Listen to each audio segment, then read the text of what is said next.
안녕하세요 여러분, 세상돌아보기입니다. 예, 오늘은 2025년 4월 16일이고 수요일입니다. 네. 자, 오늘 얼망줄망국식 하나 골랐는데요. 예, 지금 우리가 가스터빈 엔진, 발전용 가스터빈 엔진은 개발했고 개선품도 나오고 있는 것 같습니다. 자, 그래서 그리고 또 우리가 이제 뭐 예전 삼성, 지금 하나부터 해서 우리가 비행기를 미국에서 사올 때 엔진을 거의 우리가 조립했고, 지금도 뭐 민수용인지는 모르겠습니다만은 조립 사업을 계속 해주고 있는 것 같아요. 사업의 일환으로 우리 공군에 공급되는 게 아니더라도. 그래서 뭐 설계 기술 이런 거는 거의 확보가 됐다고 보거든요. 그러면서 지난번에 이제 두산 에너빌리티에서 발전소용 대형 예수기 250메가와트인가 그랬던 것으로 기억이 나는데, 그걸 국산화하면서 소재 부분에서 큰 진전이 있었다. 이 기술은 1940년대 이미 개발된 기술이거든요. 그래서 이게 뭐 외계인의 기술 수준이다 이렇지가 않아요, 전혀.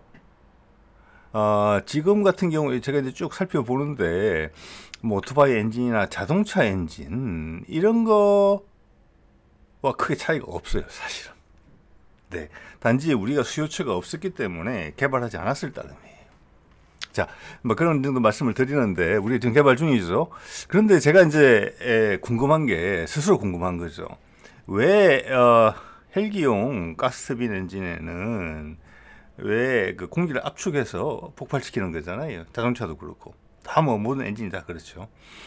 공기를 압축시키는 방법이 가스터빈 엔진 같은 경우는 두 가지가 있는데, 하나는 일반 우리 제트기에서 많이 보는 충류식 압축이다. 그래서 길이 방향으로 지나가면서 이렇게 압축이 되는 거거든요. 좀 이따 말씀드리겠습니다.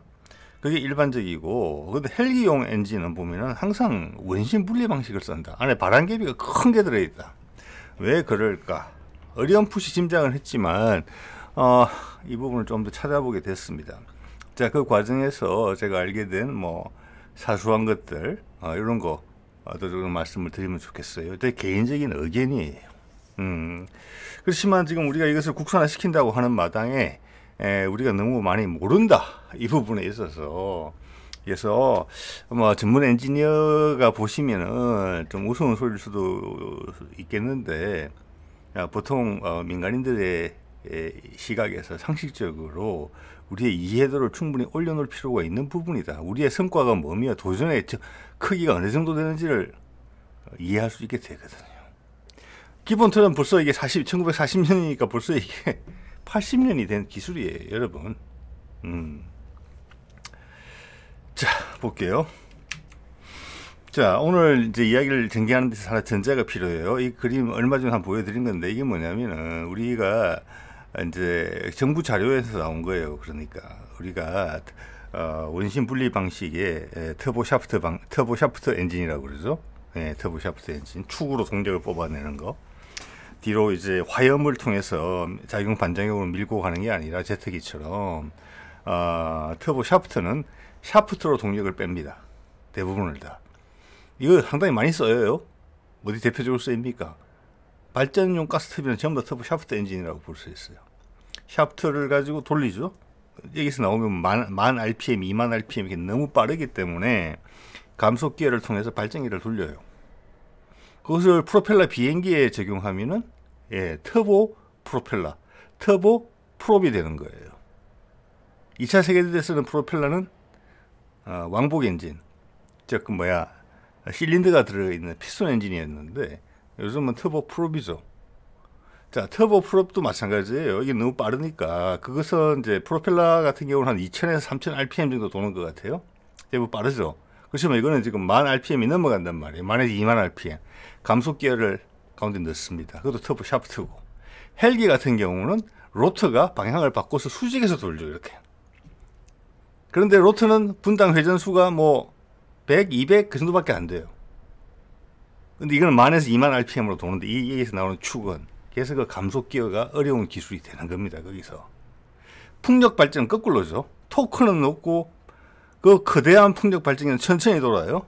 거기는 감속 기어가 아니고 감속 기어를 거꾸로 돌아야 되겠죠. 가속 기어가 되겠죠. 그래서 발전기가 적절한 최적의 발전기에 최적화된 RPM으로 올려야 되는 거고. 자, 그런 건데 하여튼 그런 기술을 개발하겠다, 주요 기술을 하면서 가운데 설명으로 넣은 사진이에요. 그래서 저는 이게 우리가 개발하고 있는 터보 샤프트 엔진의 기본 형태라고 생각을 합니다. 자, 이걸 보시면은 이 공기가 어디서 왼쪽에서 들어와서 오른쪽으로 가는 거예요. 지금 왼쪽에서 들어와서 오른쪽으로 가는데 가스 발생기 부분이 있죠. 가스 발생이라고 한다는 것은 저기는 공기를 압축해서 폭발시킨다는 거예요. 네. 첫 번째 보이는 게 당연히 헬리콥터 터보 샤프트 엔진이니까 원심 분리기예요. 원심 분리기가 아니고 원심 압축기가 들어가 있어요. 네. 바람개비랑 똑같아요. 바람개비를 들고 뛰면은 공기가 가운데 맞아요. 옆으로 가면서 바람개비 모양, 날개 모양에 따라서 그게 어떻게 보면은 원심 분리기 모양하고 똑같아요. 원심 압축기이기도 하고. 분리할 때 쓰면 분리고 공기를 압축할 때 쓰면 압축기고 그런 거잖아요. 모양은 똑같아요. 거기로 공기가 흐르면서 공기가 압축이 되면서 가속이 되니까 바깥쪽으로 밀려가면서 바람개비 날개 끝으로 그러면 도는 거죠. 똑같은 거예요. 그걸 한 개 처음에 큰 걸 써요. 그 다음 두 번째는 작은 걸 써요. 이것은 일반적인 겁니다. 예, 보통 제트기 엔진에서도 압축을 시킬 때 처음에는 바람개비가 큰 걸로 시작해요. 그래서 바람개비가 자꾸 작아지거든요. 똑같아요. 그걸로 1차로 압축을 하고 그 다음 원심 압축기가 하나 더 있어요. 두 번째로 압축한다. 그건 앞에 것보다 크게 좀 작죠.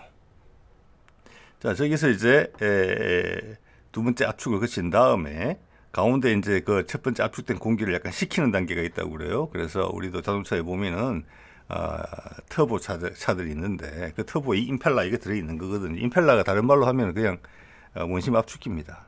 그걸 아주 많이 써요. 우리가 저기 뭐라고 하나 그 컴프레서 공사판에서 쓰는 거, 또 자동차 바람 넣을 때 쓰는 거, 그것도 안에 이런 거 들어 있습니다. 1차 압축하고 약간 식힌 다음에 2차 압축, 좀 작은 원심 압축기를 압축해서 그 다음 폭발하죠. 폭발을 하게 되면 그 힘을, 첫 번째는 두 개의 로터가 보여요. 힘 받는 그 터빈이죠, 진짜로. 터빈이, 첫 번째 터빈은 보통 어떤 용으로 쓰느냐, 앞에 있는 원심 압축기를 돌리는 용도로 써요. 그래서 이 사이클로 돌아가는 거죠. 이게 이제 소위 말하는 브레이턴 사이클이라고 터보젯 엔진의 기본 원리죠. 우리 자동차도 시동 한번 걸면은 전기의 도움으로 시동 걸면 계속 움직이잖아요. 맞죠?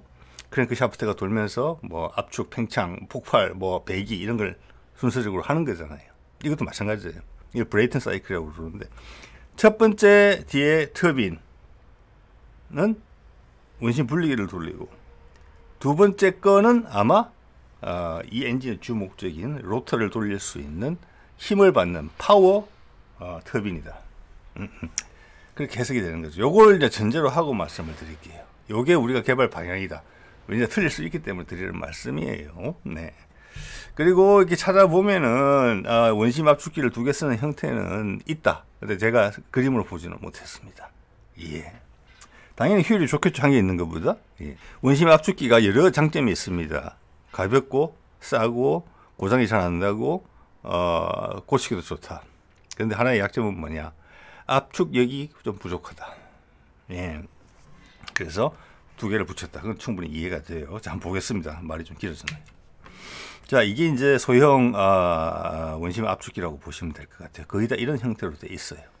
예, 우리가 잘 안 보이는 많은 기계들, 예를 들어서 뭐 세탁기, 냉장고, 뭐 에어컨 이런 데 들어 있을 겁니다. 이런 게. 자, 가운데로 딱 들어오면 쫙 퍼지죠. 가속이 되면서 퍼집니다. 또는 가속이 된다는 말은 압축이 된다는 거죠. 그래서 우리 그 에어 컴프레서도 이런 식으로 압축을 시켜서 압축 공기를 모아놔서 우리가 쓰는 겁니다. 다양한 용도로. 그런데 제트 엔진에서는 이 압축된 공기에다가 뭡니까? 연료를 뿜어서 폭발을 시킨다는 거예요. 여러분 자전거 펌프 가지고 바퀴 바람 넣어 보신 분들 아마 가끔 자전거 좋아하시는 분들은 그 관을 한참 하다가 관을 만져 보잖아요. 고무 호스 뜨거워요. 그래서 온도도 많이 올라갑니다. 예, 그래서 아까 터보 인터쿨러라고 하는 겁니다. 두 개 사이에, 두 개의 임펠러, 두 개의 압축기 사이에 잠깐 공기를 식혀야 된다. 압축된 공기를. 그래야지 더 많은 공기를 압축할 수 있다. 자, 근데 실제로 쓰이는 거 보면은 이게 T70, GE의 T700 엔진인데 2000마력 나오는 거 아파치 블랙호커 수리온에도 들어있는 엔진이에요. 그러니까 우리가 이걸 아주 중기적으로는 이걸 개발하려는 거잖아요. 공기가 오른쪽에서 들어옵니다. 이거 예, 한번 볼까요? 말씀드렸지만 여러 가지 장점에도 불구하고 원심 압축기는 압축력이 제한을 받아요. 그러니까 파워가 약해요. 제트기 엔진에 비해서. 대신에 이 압축기는 기본적으로 우리 바람개비 보시다시피 바람을 맞으면 알아서 돌아요. 축 기준으로. 그래서 공기의 흐름은 상당히 안정적이에요. 제트 엔진보다. 그게 좀 이따 말씀드리겠습니다만은 제가 보기에는 거의 상당 부분 확신을 합니다만은 헬리콥터 엔진에 이 원심 압축기를 기본적으로 쓰는 이유라고 봅니다. 공기의 흐름이 안정적이에요. 바깥에 공기 흐름이 갑자기 바뀌더라도 서지를 않는다. 기본적으로 공기만 있으면 계속 돈다 얘는. 그 구조 자체가 도는 구조이기 때문에 바람개비 생각하시면 딱 맞아요. 근데 제트기 엔진에는 압축력은 좋지만 예민하다. 뭐가 어긋나면은 멈출 수가 있다. 바람개비가. 또 바람개비가 아주 많으니까 숫자가 뭐 열 몇 개씩 되는 것도 많아요. 좀 이따 오늘 예로 보여드릴 거는 그 중에 하나만 더 공기 흐름이 잘 안 맞아서 뚝 하면은 큰일 난다. 자, 그런데 이곳을 엔진 출력을 계속 올리고 이곳을 다시 엔진 출력을 50% 올리는 엔진을 개발을 했었죠. 예, 3000마력짜리. 그래서 아파치가 계속 가게 됐으면 아파치의 업그레이드 엔진으로 쓰려고 그랬어요. 같은 크기의 50% 출력을 올린다. 자, 이것은 이제 여지가 많이 있다는 부분이에요. 그 여지는 뭐냐? 공기 압축률을 올리는 게 가장 큰 핵심이에요. 엔진 출력 올리는 데 있어가지고. 그래서 우리 터보차하고 일본 차는 천지차이죠. 일반 차는. 네. 일반 차에 또 터보 차저를 달면 훨씬 더 많이 올라갑니다. 자, 여기서 아파치 헬기의 GE700 엔진 어떻게 되어 있느냐. 앞에 컴프레서 압축 블레이드가 한, 둘, 셋, 넷, 다섯 개를 써요. 그래서 1차 압축을 시킨 다음에 그 다음 원심 압축기로 2차 압축을 해요. 이런 방식으로 하고 있어요. 이게 제법 근데 이게 100% 이렇지는 절대 않은 것 같아요. 아까도 말씀드렸지만 우리 같은 경우는 지금 어떻게 개발하겠다는 거 하니 앞에 저기 5개 있는 압축 블레이드 링이죠. 저거를 또 다른 더 큰 뒤에 거보다 더 큰 원심 압축기로 대체했다. 이런 개념으로 우리는 쓰는 거예요. 자, 그러면 압축력이 이만큼은 나와야 된다는 전제가 필요할 거예요. 분명히. 그죠? 그리고 또 하나는 안정감이라는 부분에서는 상당히 안정하다. 이렇게 추정을 해볼 수 있어요. 상식적으로 그냥. 자, 이렇게 되면은 이제 공기가 압축이 돼서 폭발을 하면은 뒤에 로터가 두 개 세트로 되어 있죠. 앞에 로터 2개는 당연히 앞에 원심 분리기하고 5개의 열이 있는 저기 컴프레서 블레이드를 돌리는 데 쓰는 겁니다. 그리고 뒤에 좀 큰 거, 그리고 위에 마개로 막혀 있는 거. 저기 마차바퀴처럼 생긴 거 2개. 저거는 파워 터빈입니다. 그러니까 예, 힘을 받는 거죠. 저기서 나온 힘을 가지고 축을 돌리고 그 축이 감속기를 통해서 로터를 돌리는 겁니다. 자, 그래서 우리의 그림은 지금 GE의 작전과는 다르게 저 앞부분에 5개의 블레이드 링을 압축 블레이드 링을 없애버리고 저기를 더 큰 원심 압축기로 대체한다.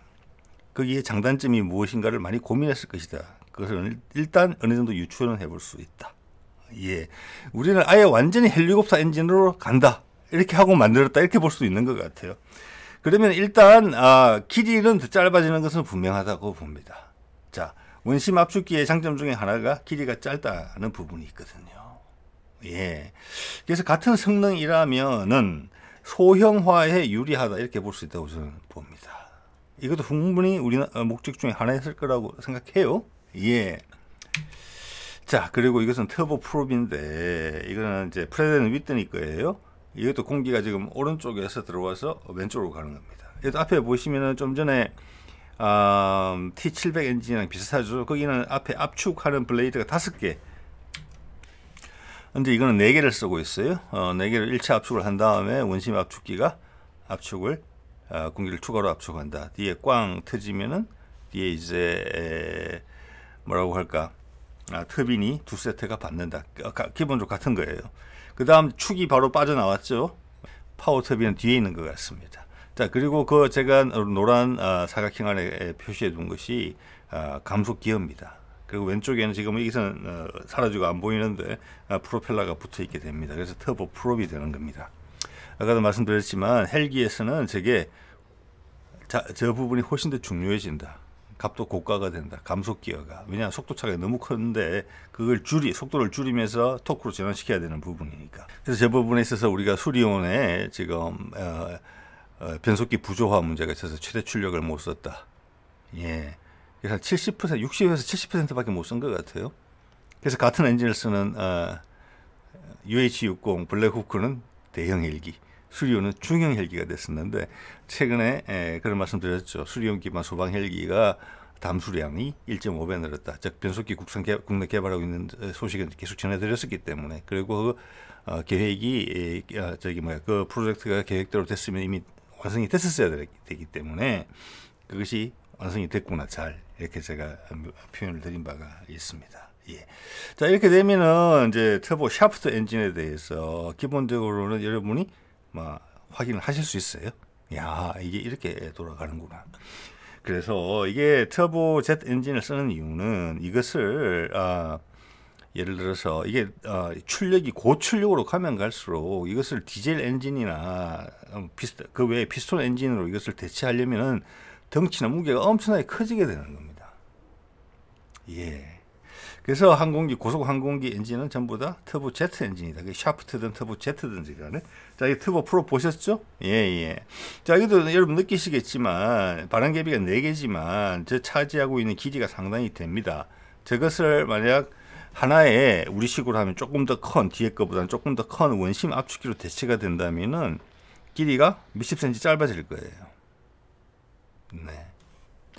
자, 다 목적성으로 쓴다. 하나의 엔진을 개발해서 이 용도로도 쓰고 저기로도 쓴다. 그러면 작을수록 유리하다고 봅니다. 예.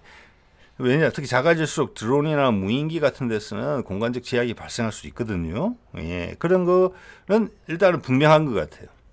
그 외에 다른 이점, 그리고 미국에서 사용하는 프레드 위튼이나 GE면은 미국 그 제트 엔진의 대명사인데 그 친구들은 앞에 컴프레서 블레이드를 여러 개 쓰는데 우리는 그것을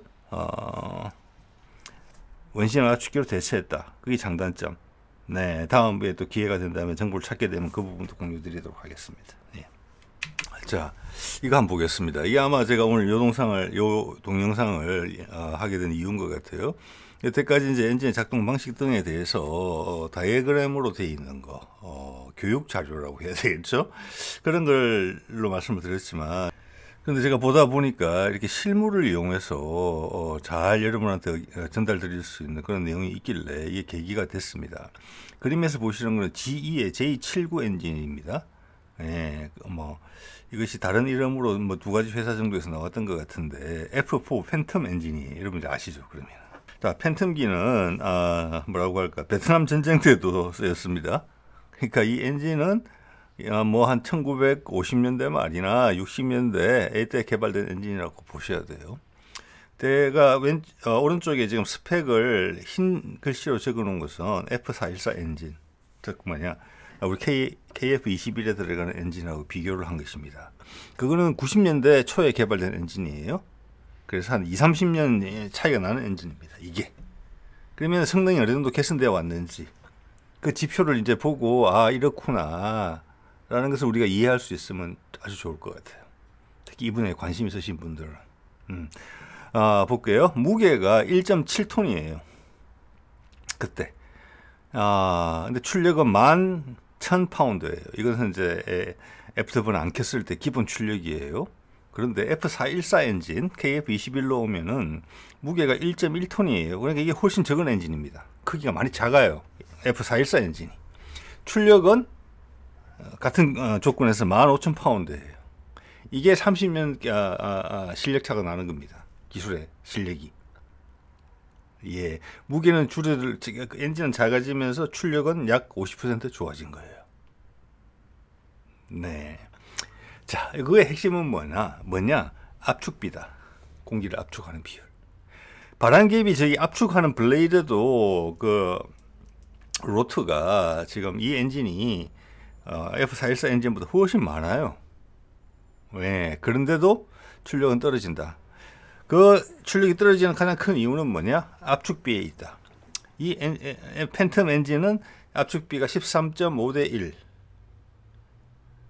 1이면 고 지금 F414 엔진은 압축비가 30 대 1이다. 보통 자동차 엔진의 압축비가 8에서 10대 1이에요. 예. 제 오토바이 엔진 2기통짜리 그건 압축비가 10대 1입니다. 그것은 아무 연료나 써도 돼요.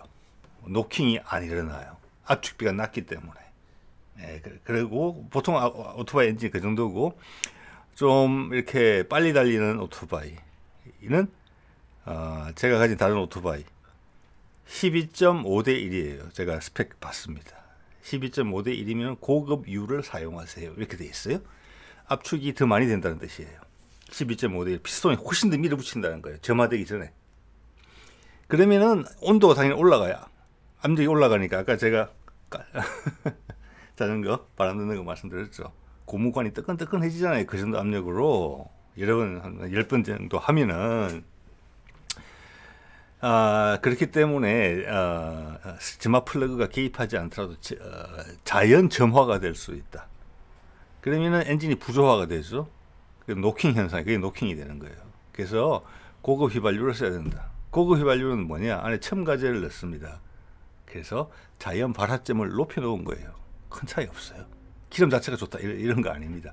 MTBE라는 첨가제가 들어가요. 그래서 노킹이 안 일어나게 해주는 거죠. 자, 그래서 이 Z 엔진이 1950년대 60년대 개발된 것은 지금 오토바이 엔진의 현재의 그 압축비와 비슷한 수준을 다 이루고 있다. 즉, 저 블레이드 한 칸 한 칸 지나갈 때마다 약 공기가 한 10% 정도 압축이 된다. 이렇게 보시면 돼요. 그러면서 공간이 위로 쫙 좁아지죠. 예, 저 안으로 이제 같은 양의 공기가 들어가는 거예요. 그만큼 이제 압축이 됐다는 거죠. 그게 13.5 대 1. 그런데 90년대 초에 개발된 F414 엔진은 30배까지 압축이 된다. 그래서 그렇기 때문에 작은 엔진으로도 훨씬 더 높은 파워를 낸다. 그럼 훨씬 좋죠. 비행기 무게는 가벼워지는데 파워는 올라가니까. 이게 우리가 뭐 두산 에너빌리티나 하나 에어로스페이스에서 국산 엔진 F414 엔진하고 똑같은 크기로 개발해야 될 거잖아요. 그래야지 그 뭐 똑같은 크기고 또는 그 크기보다 작은 걸 개발해야 될 거잖아요. 그래야지 KF21에 들어갈 거니까. 거기서 추진하는 것은 뭐냐? 다시 한 30년이 흐른 거예요. 93년에 개발된 거니까 많은 기술의 개선이 이루어졌겠죠. 그래서 크기는 이거보다 작거나 작게 만들면서 출력은 더 올린다. 그게 그렇게 먼 나라 이야기가 아니다. 30년 된 엔진이다. 예. 그리고 제가 찾다 보니까 F414 엔진은 F404 엔진의 개선형이에요. 크기도 같아요. 404 엔진은 우리 FA50에 들어가는 겁니다. F414 엔진 당연히 개선을 하게 된다. 출력을 올린다는 뜻이겠죠. 그게 되면은 거기에 가장 큰 것으로 언급되는 것 중에 하나가 고열에 견디는 내열 소재를 적용한다. 즉, 더 큰 폭발을 일으키고 더 고열이 만들어지더라도 엔진이 버틸 수 있게 하면은 더 강한 출력이 나온다. 그리고 연비도 좋아진다. 같은 출력이면. 자, 그래서 우리의 또 핵심은, 자, 일반 개인도 이 유튜버는 누구냐 하면은 이 엔진을 수리하는 수리업자예요. 이것도 뜯어보고 저것도 뜯어보고 그 중에서 이건 안 돼. 폐기 처분된 것도 있고 그런 거예요.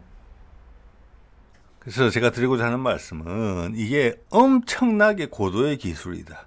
막 설계도를 숨기고 뭐 이래야 될 내용이 아니다. 네. 자, 이것은 아주 오래된 기술이다. 이 말씀을 먼저 드리고 싶은 거고, 우리는 이것을 만들더라도 자동차 엔진을 만들 수 있고 선박 엔진을 만들 수 있는 수준이면 만들 수 있다. 이거 단지 수요처가 없었기 때문에 우리가 안 만들었다. 예, 근데 이제 수요처가 생겼으니까 만들겠다. 만들기 시작하면은 국내에 KF21 몇백 대 만든다 하더라도 거기에 들어가는 엔진이 1000개도 안 될 거잖아요. 한 개, 두 개씩 들어가니까 하나에. 그래 갖고는 타산이 안 맞는다. 즉 이것은 해외 시장으로 또 가야 된다.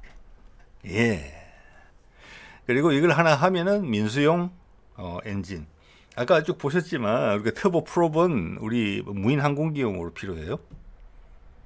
예. 또 뭐 헬기 용도로 당연히 필요하죠. 또 우리 무인기로 나오니까 작은 출력 엔진도 필요해요. 그걸로 지금 시작하고 있는 거잖아요. 예, 예, 예.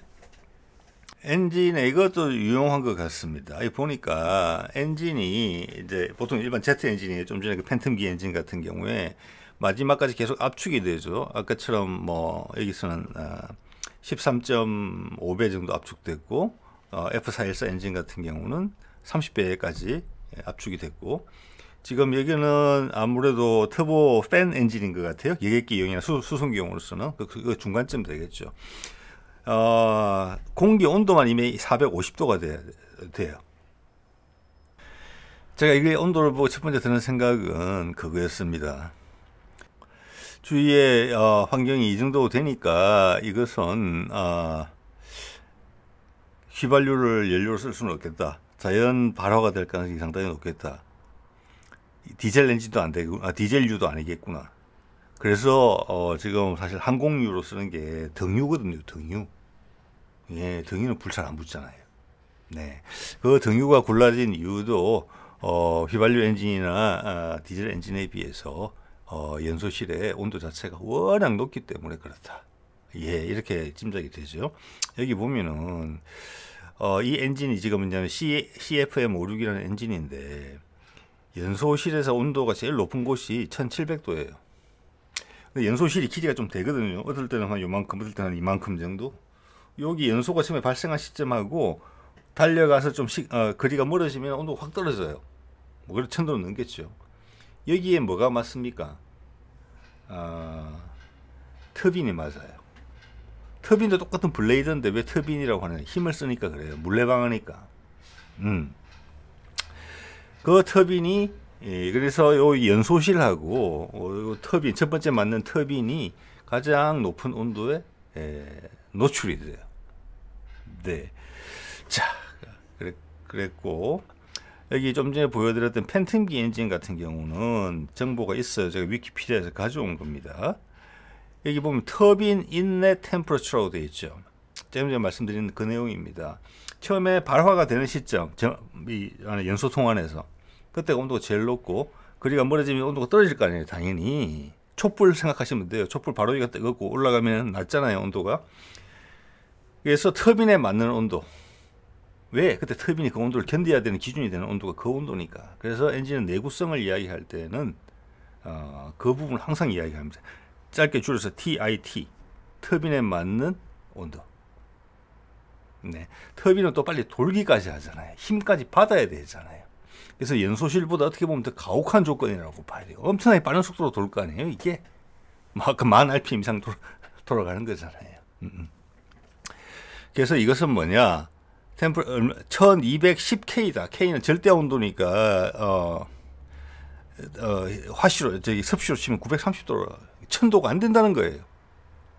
지금 이 그림 속의 엔진보다 훨씬 팬텀기 엔진은 옛날 엔진이라는 거예요. 팬텀기 지금 은퇴한 지 얼마 안 됐습니다. 우리나라도.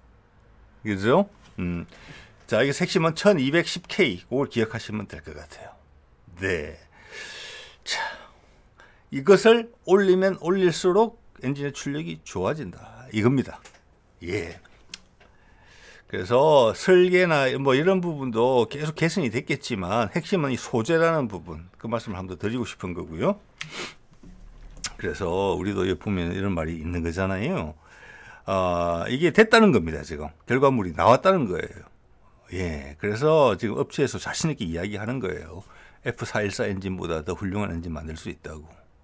그것의 그 핵심은 소재이다. 예, 그거는 우리가 수도 없이 뜯어보고 조립한 엔진일 거란 말이에요. 그걸 똑같이 만드는데 아무 무리가 없어요. 예, 프로그램명 볼까요? 좀 전에 설명드렸던 터빈 인렛 템퍼러처, 즉 TIT가 1800K급 이러면 최고 수준입니다. 현재. 예, 터보팬 항공 엔진 저압 터빈 내열 합금 및 코팅 기술. 자, 안에 기본 뼈대가 되는 소재도 좋아야 되고 거기다 코팅까지 한다는 걸 알 수가 있고, 이걸 왜 저압 터빈이라고 그러느냐? 이것은 뭐냐면은 이 터빈은 힘을 가장 크게 받는 터빈이에요. 맞죠? 폭발한 다음에 나오는 강력한 압력을 제일 먼저 받아내는 거니까 그걸 힘으로 축 동력으로 바꾸는 거잖아요. 근데 왜 저압이냐? 상황은 고압인데. 여기서 저압이란 말은 이 터빈의 역할이 항공기 제일 앞부분에 있는 가장 큰 압축 블레이드를 돌린다. 그것이 부하가 처음에 많이 걸린다는 걸 알 수 있어요.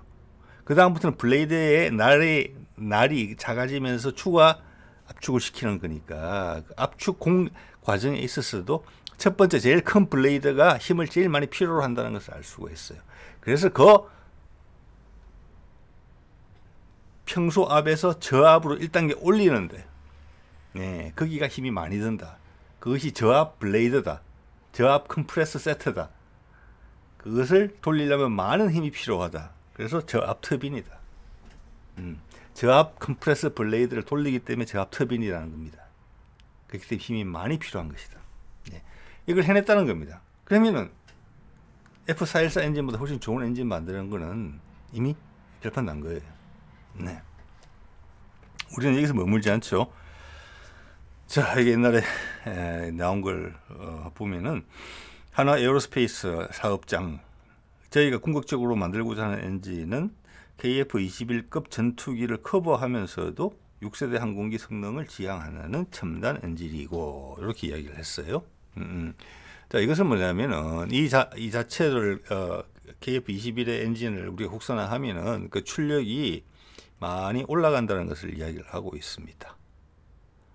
자, 6세대 항공기 성능을 지향한다. 이 말은 아마 이 애프터버너를 쓰지 않더라도 초음속 비행이, 순항 비행이 가능하다. 그러면 당연히 항속거리가 엄청 길어진다. 그 이야기를 하는 거거든요, 기본적으로.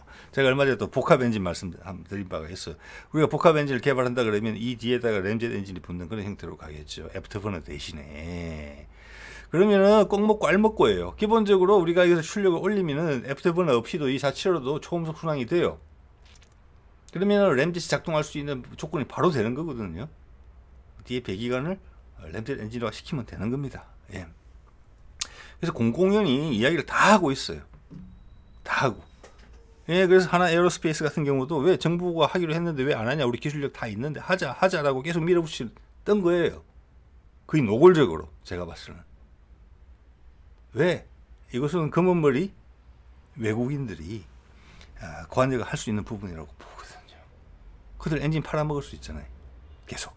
그리고 그들의 경쟁자가 좀 올라오는 거잖아요. 그렇죠? 서방권에서는 대부분 미국제 엔진이 주도하고 있는데 또 우리 입장에서는 KF-21을 수출하는 데 있어서 만에 하나 있을지 모르는 제약 조건이 전혀 없어지는데 왜 안 하냐? 기술력도 있고 다 있는데 열의도 있는데 정부가 미적미적됐다. 윤석열 정부가. 저는 그런 신호를 강하게 받았습니다. 여기서. 그렇기 때문에 틈만 나와서 이런 이야기를 하는 거예요. 강한 이야기거든요. 6세대 지향. 카이 사람들도 지금 뭐 KF-21이 6세대 간다는 이야기를 조심스럽게라도 잘 하지 않는데 엔진 개발업체가 이런 얘기를 하는 거잖아요. 자, 그리고 1800K 내열 합금, 국기형 과제 수주. 요겁니다. 핵심은. 이거 했다는 거예요. 그러니까. 찾다 보니까 구글 AI한테 물었어요. 그냥 제가 이렇게. GE F414의 뭐라고 할까? TIT, 아까 터빈에 맞는 그 화염의 온도가 어느 정도까지 견딜 수 있는지를 물었어요. 그랬더니 이런 답을 했어요. 지금 개선형에 대해서 생각을 하고 있다. GE F414가. 그 개선형의 핵심은 TIT 온도를 갖다가 1800K까지 올리는 게 목표다. 이렇게 돼 있잖아요, 지금. 즉, 이거랑 우리 하나 에어로스페이스나 두산 에너빌리티에서 목표하는 바가 똑같아요. 그래서 우리 엔진의 제트 엔진의 국산화는 이렇게 이루어질 것으로 봅니다. 소재의 자신감을 이미 확실하게 보여주고 있다고 봐요.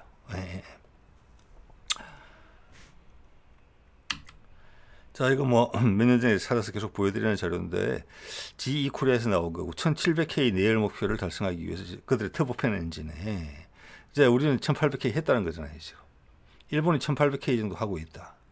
자, 이거는 전 세계 경쟁이 치열하기 때문에 서로 다 알고 하는 게임이에요. 자, 자, 이거 보면 이 블레이드가 여러분 보시면은 되게 하나로 단단하게 만들어진 것 같지만 아닙니다. 안에가 비어 있기도 하더라고요. 보니까 아까 코팅 말씀을 드렸죠. 안에 기본적인 소재 자체가 훌륭해야 되고 내열성이 좋아야 되고 그다음 코팅이 또 올라가고 그 코팅에 여기 보면 세라믹 매트릭스라고 되어 있죠. 여기 이제 도자기에 들어가는 재료 같은 게 들어간다는 겁니다. 내열성이 20% 올라간다. 더 가볍다. 내열성이 20% 올라간다? 그 전에 터보팬 엔진 이전 세대는 20% 정도 출력이 덜 나왔다는 의미예요. 그래서 이 부분이 지난번에 두산 에너빌리티에서 우리 발전소용 대형 가스터빈 엔진을 국산화할 때 그 여러 기업들이 중소기업들을 포함해서 관여했던 것으로 제가 알고 있거든요. 거기 다큐도 있습니다. 찾아보시면 거기 많이 나오는 내용 중에 하나가 이 내열 소재 개발이에요. 그때 우리가 기술 확보했다고 봅니다. 예. 자, 그러면 1993년에 처음으로 출시된 우리 KF21의 F414 엔진도 최소한 이 정도의 출력을 더 뽑을 수 있는 여지는 있다. 자, GE에서 이야기하는 20%, 1700K 갖고 20%를 이야기를 했잖아요. 그러면 우리는 1800K니까 제가 봐서는 30에서 40%, 최대치는 한 50%까지 출력이 올라갈 수 있다고 봅니다. 예. F404 엔진, 그거는 이제 F414 엔진의 전신이란 말이에요. 우리 FA50에 들어가는 거. 그게 F414로 되면서 같은 크기입니다. 네. 되면서 약 50%의 성능 향상이 있었거든요. 예. 자, 그래서 요번에 다시 개선형이 만들어져서 1800km로 가면은 다시 한 50% 정도 성능이 향상될 수 있다. 자, 그럼 현재 15,000 파운드란 말이에요. 그러면 2만 파운드 이상 가는 엔진이 나올 수 있다. 예. 그렇게 되면 슈퍼 크루징이 가능해진다. 이렇게 본다는 거예요. 네. 자, 여러분 좀 전에 보신 그 블레이드가 실제 어떻게 끼워지는지를 잘 보실 수 있는 사진입니다. 블레이드가 손으로 끼웁니다. 이렇게 하나씩 끼우죠. 이렇게. 예. 그리고 이 블레이드 자체가 여러분 하나의 날개라고 생각하시면 돼요. 제트 엔진에 있어서. 자, 비행기가 이륙할 때는 방식도 날개의 윗면과 아랫면이 형상이 다르기 때문에 그런 거거든요. 그래서 한쪽에서 공기가 압축이 되고 한쪽에서는 덜 압축이 돼요. 그 차이로 비행기가 뜨는 거거든요. 여기서는 이 수많은 블레이드들이 다 비행기 날개라고 보시면 돼요. 여기서 공기가 압축되는 겁니다. 한 단계 지날 때마다 조금씩. 그 다음 방향을 새로 잡고 다시 올라가고 다시 올라가고 다시 조금씩 압축을 시키는 거예요. 자, 그렇기 때문에 이게 날개랑 마찬가지이기 때문에 이게 마모에 의해서 뒤틀린다거나 표면에 어떤 불규칙성이 요출이 발생한다든지 이러면은 이 압축력이 떨어지는 거예요. 우리 자동차 엔진도 요즘은 안 그러지만 몇십 년 전만 하더라도 자동차 보링 한다는 말이 있었어요. 거기서는 밀폐가 돼야 되는 게 실린더 내벽하고 피스톤 사이에 공간이 없어야 되는 거잖아요. 근데 그 당시는 이제 소재 기술 좋지 못하니까 상처가 난다. 그러면은 압축 공기가 샌다. 그러면 엔진이 어떻게 됩니까? 출력이 떨어진다. 그래서 그것을 매끈하게 하는 작업을 했단 말이에요. 뭐 피스톤 링도 바꾸고 그러겠죠. 똑같은 겁니다. 여기 수많은 이런 블레이드들이 꽂혀 있는데 이 블레이드들이 마모되기 시작하면 이건 터빈 블레이드도 마찬가지예요. 터빈 블레이드는 힘을 받는 부분인데 거기에 마모가 된다든지 뒤틀린다든지 그러면은 제대로 힘을 못 받는 거예요. 네, 그러면 시간이 지날수록 성능 저하가 조금씩 발생하는 겁니다. 피스톤 엔진의 실린더 내벽에 흠집이 나는 거하고 이 블레이드에 공기랑 맞는 면에 흠집이 나는 거 하고 증상이 똑같습니다. 엔진의 노화죠. 예, 출력 저하고. 자, 이걸 보시면은 여기 사진을 한번 꼭 보여드리고 싶었습니다. 자, 첫 번째 볼 수 있는 건 이게 이제 좀 이따 팬텀 엔진이거든요. 엄청나게 많잖아요. 여기 보시면 먼저 말씀드리고 싶은 게 스테이터라는 게 있어요. 밑에 블레이드는 여러분 많이 보셨는데 여기 잘린 단면을 보면은 단면은 엔진의 몸통이거든요. 둘레를 감싸고 있는 통. 거기에서도 블레이드 같은 게 붙어서 밑으로 내려와 있는 걸 보실 거예요.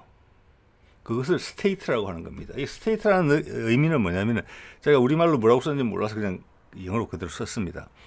이 스테이트라는 것은 고정되어 있다는 뜻입니다.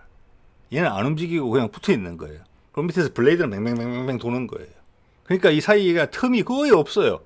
블레이드 지나면은 스테이트고, 공기의 흐름을 스테이트의 기능은 다음 블레이드에 최적화시켜서 몰아주는 역할을 한다고 제가 알고 있어요. 이 안에 빈틈은 전혀 없습니다. 네, 이렇게 빨리 도는데 갑자기 공기의 흐름이 이상해진다. 그래서 이 블레이드는 큰 로터에 달려 있잖아요. 그 로터가 하나 멈춘다. 이것은 완전히 안에 뭐 최고의 베어링이 들어있어요. 그래서 손으로, 사람 손으로 밀어도 차락, 자른 거 구를 때 나는 소리가 납니다. 이렇게. 이게 유체역학이에요. 비행기, 아까 비행기 날개라고 말씀드렸잖아요. 근데 그게 부조화가 일어난다. 그게 영어로 스토리라는 부분인데, 그게 이런 충류식이라고 그러거든요. 이거는 공기의 압축이, 원심 압축기는 공기 가운데 딱 맞으면 옆으로 쫙 벌어지면서 압축기를 누르면서 벌어지면서 압축이 되는데, 이것은 쫙 공기 흐름 따라가면서 압축이 되는 거거든요. 그래서 원리상으로는 바람개비 모양의 원심 압축기가 훨씬 공기의 흐름이 안정적이에요. 공기의 흐름이 좀 이상이 있더라도 원심 분리기는 버텨내요. 근데 얘는 예민하다는 거예요. 압축률은 좋지만. 그래서 비싸고 예민하다. 얻는 혜택은 공기를 훨씬 더 많이 압축할 수 있다. 고출력에 적절하다. 그래서 이 안에는 거의 빈틈이 없다는 걸 느끼셨을 거고, 그 오른쪽 위에 보면은 이렇게 스테이터 부분에 이렇게 액추에이터 같은 게 여기 달려있는 게 보이거든요. 이거는 뭐냐면은 보통 엔진에서 다 그런 것 같아요. 공기의 아마 속도에 따라서, 유입되는 엔진 속도에 따라서 또 비행기가 속도가 달라지잖아요. 공기의 흐름을 최적화하기 위해서 이 블레이드 앞에 몇 개를 움직이는 거예요. 이렇게. 여기서는 스테이트라고 해야 되겠네요. 스테이트를 움직이고, 비행기 제일 앞부분에 있는 그냥 공기가 들어오는 관, 이런 게 있어요. 그때도 막아서는 게 있거든요. 그것도 튼다, 이렇게. 예.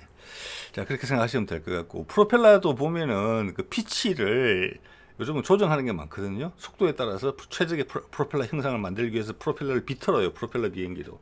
그런 관점으로 생각하시면 되겠습니다. 예. 자, 그래서 오늘 또 주제는 이겁니다. 주제죠, 이게. 예. 왜 원심 압축기를 쓸까? 예. 헬리콥터 엔진에는. 자, 단지 값이 싸기 때문에 아니죠. 여기서 저는 그거라고 봅니다. 컴프레션 스토리라고 여기 표현되어 있죠. 엔진이 멈춘다는 거예요. 네. 헬리콥터의 환경을 한번 보십시오. 저속이죠. 기본적으로. 저속이고 방향을 급하게 전환하는 경우가 많아요. 심지어 서기까지 해요. 맞죠? 공중에서 호버링 하면 서요. 그래서 그런 저속 환경에서 공기의 흐름이 원활하지가 않은 경우가 많고, 그 원활하지 않은 중에도 바뀌는 경우도 많다. 이게 되면은 기존의 제트기 엔진에 컴프레션, 이게 압축 그 블레이드가 여러 겹 쌓여 있는 그런 형태는 예민해서 적절치가 못하다.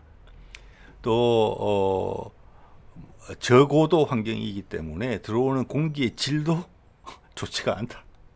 여러모로 악조건이다. 그래서 자주 청소도 자주 해야 되고 정비도 자주 해야 되는 엔진이다. 헬리콥터 엔진은 운용 환경이 훨씬 열악하다. 항공기 엔진보다. 그리고 방향 전환도 휙휙한다. 항공기는 이렇게 할 걸 헬리콥터는 심지어 뒤로도 간다. 갑자기 멈추기도 한다. 자, 이런 것들을 감안할 때 제트 전투기 같은 경우는 좀 전에 말씀드린 그런 내용 때문에 일단 고속 환경에서 쓰는 거죠. 그래서 제트 엔진의 압축기로도 충분히 해소가 되지만, 그 엔진을 헬리콥터라는 부분으로 내려오게 되면, 이게 적용한다 그러면 엔진한테는 무지하게 어려운 그런 조건이 된다. 그게 갈수록 제트 엔진이 고도화되면 고도화될수록, 압축률을 높이면 높일수록 더 헬기용으로는 어려워진다. 이런 결론에 도달할 수가 있어요. 자, 이게 조금 뭐 영어로 설명되어 있는 부분이 있는데, 그 중에 가장 핵심적인 거는 아까 제가 말씀드렸던 부분인 것 같아요. 바람개비 생각하시면 돼요. 원심 압축기는 공기를 가운데로 맞아요. 옆으로 쫙 퍼뜨려요. 그 가운데서 공기 흐름이 왔다 갔다 끊겠다 했다 하더라도, 아니면 한쪽으로 쏠린다 하더라도 이 자체가 강하게 돌고 있어요. 스스로 플로우를 만들어낸다는 거예요. 흐름을. 그 흐름을 유지시키려는 힘도 강하다는 거예요. 원칙적으로. 네. 그렇지만 기존 제트기에 쓰고 있는 것은 충류식이라고 그래요. 길이 방향으로 계속 압축이 되는 거예요. 조금씩. 그리고 각각에 있는 블레이드, 아까 팬텀기 엔진 같은 경우 16개, 17개의 블레이드 열이 있어요. 그것들이 다 개별적으로 따로 움직여요. 물론 축으로는 동일하게 연결되어 있지만 그 각각이 받는 환경이 다 다를 수가 있다는 거예요. 미세하게라도. 자, 그런 부분들이 헬기 엔진으로 적당하지 못하다. 네. 자, 그러면 아까 T700 엔진 같은 경우는 앞에 몇 개의 블레이드를 5개 정도의 블레이드 열을 활용해서 1차 압축을 한 다음에 원심 분리기로 하겠죠. 즉 그것은 앞에 고장이 나가지고 그 앞에 블레이드 열이 작동을 하지 않더라도 그 사이로 들어온 공기 가지고 헬기가 날아갈 수 있다 이런 말이에요. 출력은 좀 떨어지더라도. 그래서 우리가 선택한 방식은 그 앞에 것도 그렇게 하지 말고 그냥 원심 압축기 형태로 가자. 이런 결론에 도달했다고 볼 수도 있을 수 있을 것 같아요. 그래서 다른 깊이 있는 생각은 못하겠지만은 하나 확실한 것은 정비성 부분에서는 훨씬 좋을 것 같다. 그리고 아까 말씀드린 대로 크기 줄이는 부분.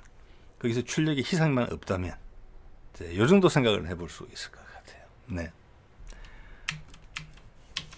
자, 그래서 아까 보여드렸던 거죠. 이게 T700 엔진 같은 경우는 앞에 5개가 1차적으로 압축을 해주죠, 공기를. 근데 저게 고장이 나서 헬리콥터적 환경 때문에 이제 블레이드가 스톨이 발생했다. 여러분, 저기 비행기 같은 것도 스톨 같은 발생해요. 받음각, 저속에서 고받음각으로 타면은 비행기가 디자인이 된 공기 역학의 한계를 넘어서게 돼요. 그러면 조종면이 작동 안 해요. 그게 그런 게 있거든요. 그 스토리라고 그래요. T7 개발할 때 그런 문제가 좀 있었죠. 예. 같은 날개를 가진 이 압축 블레이드도 그런 현상을 만날 수 있다. 자, 그러더라도 원심 압축기가 뒤에 있기 때문에 엔진은 돈다. 근데 우리는 이제 앞부분을 떼내고 원심 압축기로 대체했다. 이런 겁니다. 예. 자, 이게 앞서 보여드렸던 사진을 한 번 더 보여드리는 겁니다. 공기가 왼쪽에서 들어오죠. 앞에 분명히 이것은 원심 압축기의 단면도 이미 분명합니다. 앞에 게 큰 이유는 마찬가지 쉽게 이해가 됩니다. 제트 엔진의 충류 방식의 축을 따라서 압축하는 축과 평행하게라고 말씀드리는 게 더 맞겠네요.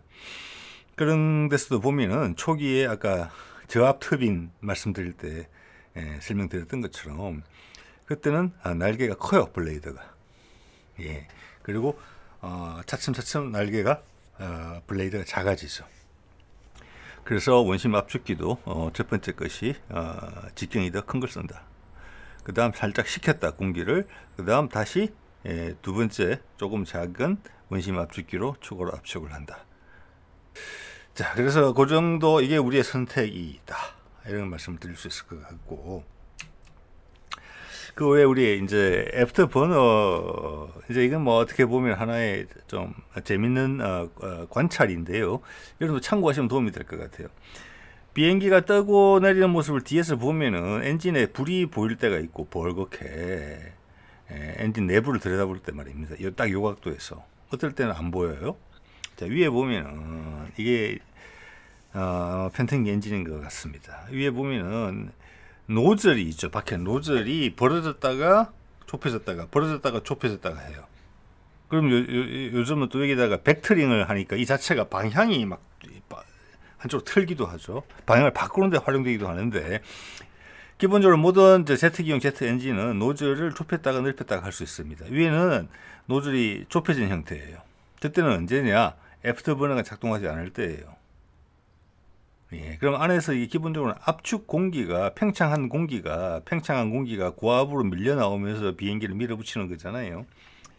애프터버너를 쓰지 않을 때는 출력이 한 50% 정도 적기 때문에 나오는 출력 대비에 뒤에 관이 너무 좁으면은 출력을 100% 활용하지 못하고, 또는 출력 대비에 관이 너무 넓으면은 힘을 또 못 쓰는 거 아니겠습니까? 단면적이라는 부분에서 봤을 때. 그래서 애프터버너, 저기가 제일 좁혀져 있을 때는 뭐냐? 애프터버너를 안 쓸 때다. 애프터버너를 안 켜게 되면은 이 바깥에서 보면 엔진이 시동이 걸려 있더라도 안에 불꽃이 안 보여요. 저 안에 벌겋게 안 보입니다. 뭐 물론 바깥쪽으로는 고열의 배기가스가 나오기 때문에 상황에 따라서 뭐 푸른 불빛도 보이고 이러지만 저 안쪽이 띠 모양으로 벌겋게 되지는 않아요. 왜냐? 이미 터빈 저 앞에서 몇 개 앞에서 보통 두세 개 앞에서 이미 연소가 발생했기 때문에. 자, 그리고 애프터버너를 켜서 출력이 50% 이상 세지게 되면은 기존의 좁은 단면적으로는 출력을 충분히 효율적으로 쓸 수 없다. 그래서 뒤에 공간을 넓히자. 그래서 활짝 벌어집니다. 이렇게. 이때는 애프터버너를 켰다. 그렇게 되면은 배기가스에 다시 마지막으로 보이는 요 띠들을 몇 개 보이죠. 저기에 연료 분사하는 노즐들이 붙어 있습니다. 거기서 불을 붙이는 거기 때문에 바로 코앞에서 점화가 발생하는 거예요. 폭발이. 그렇기 때문에 저기 벌겋게 보입니다. 자, 그래서 노즐이 닫혔다 열렸다 요 차이하고 뒤에서 쳐다봤을 때 안에 벌건 이렇게 화염덩이 테두리들이 보이느냐 안 보이느냐, 요걸로 이제 애프터버너가 꺼졌느냐 켜졌느냐를 알 수 있고, 대부분 이륙할 때 많은 에너지가 필요하기 때문에 이륙할 때 대부분 애프터버너를 켜는 것 같습니다. 예, 한번 볼까요? 이거 그리펜인데 위에 거 지금 엔진 시동 걸려 있는 겁니다. 예, 여러분 아지형이 보이시죠? 이때는 두 가지 측면이죠. 노즐을 보세요. 노즐이 입구가 되게 작아져 있죠. 이건 애프터버너를 켜지 않은 상태라는 것을 의미합니다. 근데 본격적으로 예열을 마친 다음에 본격적으로 이륙하려고 할 때 애프터버너를 켜게 됩니다. 그러면 일단 노즐이 벌어지죠. 위에 구멍이 훨씬 커지죠. 위에 거보다. 그 다음 우리 눈에 가까운 쪽에서 폭발이 발생하기 때문에 그 폭발하는 과정이 우리 눈에 보이게 됩니다. 저렇게 벌겋게. 예. 자, 오늘 내용이 좀 많이 길어졌는데 이 정도까지 하겠습니다. 예.